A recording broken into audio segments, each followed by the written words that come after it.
What's up, guys? Welcome. Lauren Pritchard. I'm back. Just feel guided to do a little testimony of my alien abduction stories. I had the spiritual awakening in like 2015, 2016. And then, everything like really ramped up. I became like very psychic, very fast. Um, and I had my first, what was potentially alien abduction. It was something of the sort. So, from my understanding, back in the day, people were physically, literally abducted. In 1975, there are the most recorded alien abduction cases, like physical alien abduction cases. And then something changed later on where they were abducting people in the spirit. So it's sort of something where maybe you're not physically removed, but there's something like etheric happening. But anyways, I had my first alien abduction encounter. It was like 2017, 2018, where I was on a table and there's a problem with me because I was born without fear. So my whole life, people would always joke around and point out the fact that I have no fear. And it's very interesting. I have no fear. So this is obviously a problem for, the negative side of reality, that I have no fear. So my first alien abduction occurred where they were trying to inject me with it was like, just like a needle and a syringe. They had come up with a chemical that was supposed to emulate fear. It was supposed to be like a chemical compound that would give me fear, and it didn't work. And that's all I remember from that. In Contact in the Desert, which is the biggest ufology conference, I went in the years 2018 and 2019. In 2018, I went to Contact in the Desert, and that night I went home to my Airbnb. And as soon as I got home, I get out of the Uber and I'm walking into my door. I start to feel all of a sudden like all these, it was like spiritual, but I could feel all these, they felt very human. They felt like CIA, and it was actually connected to Emery Smith. So maybe some people are familiar with Emery Smith. He did not come to be that famous like he wanted to be, I think. But anyways, I had made friends with Emery Smith that night, but then I go back to my Airbnb and I arrive to find that he's actually connected to this massive network of creatures, whatever, that are trying to. I don't know if they tried to kill me. It's a little dramatic. I have no fear. It doesn't matter. But they tried to, I think, kill me that night. Sounds crazy, but I get back to my Airbnb, and as soon as I enter the door, all this wind starts picking up, and my nervous system starts being attacked. And I'm freezing cold. This is what's so crazy. I'm freezing cold.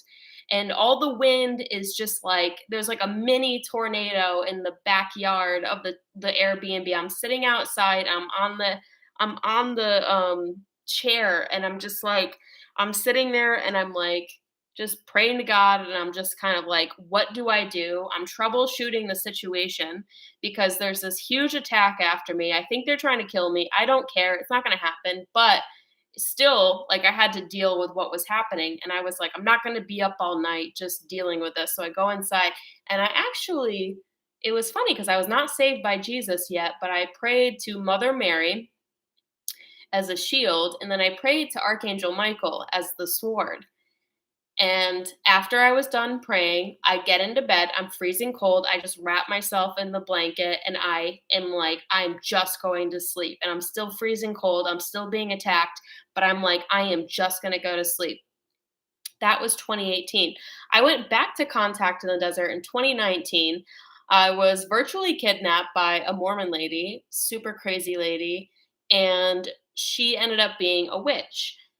Contact in the Desert is full of people that are aliens themselves. Like, they're the alien people. So they had organized a conference wide ritual to attempt to get me to um, contract in to a ritual that they were going to perform conference wide.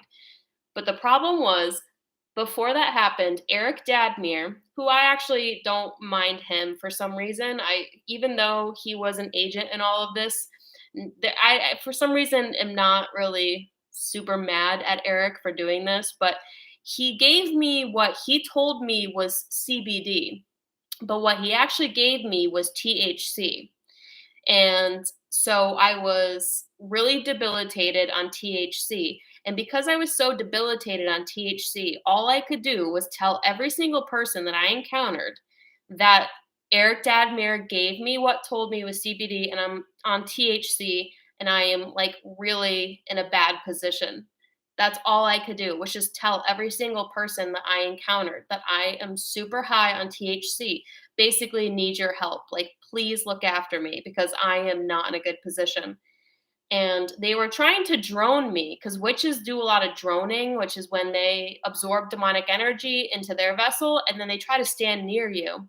And there was a woman there who was apparently a doctor, but also a witch. And she kept standing near me. And it was weird because even in my state, I was like, I know what this woman is doing. And I'm super high and I'm super out of my mind. But I said to her, like, you know what's weird? I don't ever remember your name. Like, I see you all the time because I did. I saw her all the time at different conferences. I was like, but you know what's weird? I can never remember your name. Like, you're not that memorable, basically. And also, like, get away from me. Because the woman kept trying to stand very close to me. And I knew there was a reason why she was trying to stand very close to me. So, they were trying to get me to contract into this ritual, and I said, "No, we don't do this. Like, you don't do this unless you know you have the protection of God." They were like, "We want to sabotage this. We want to do something big and bad, but we need your permission to do it." And I said, "No, we don't do anything without God's permission. You don't do anything without the protection of God." Even in my super really vulnerable state, I was like, no, you don't do anything without God's protection. You don't do anything. I actually called it the protection of masculine men because it was all female. I was like, you don't do anything without the protection of men. And they hated that, obviously. And then I began to realize I was virtually kidnapped by these people, but I still have no fear. And went back to Las Vegas with the Mormon lady, and she was like trying to get me to like live with her. And I was like, okay, no. And she was trying to do all this shit, and I was like, okay, no, like let's just go for a hike. So she was like, okay, let's go for a hike. And so we went for a hike, and I was like, this is nice, and I'm leaving. Like I'm bye. So it's all like you need permission, like they need permission. That was contact in the desert. I had regressed memories of being abducted as a child. Probably about 10 years old, I was abducted as a child, and I think it was actually Montauk. I grew up not far from Montauk. I grew up near Albany, New York, and Montauk is about 3 hours away on Long Island. Um, they had they were experimenting on children. They were putting these helmets on our head that had all these electrodes on them. And when they flipped a switch, the electrodes would basically, it almost seemed like they were killing them, but they weren't dying. They were doing something like really bad to us.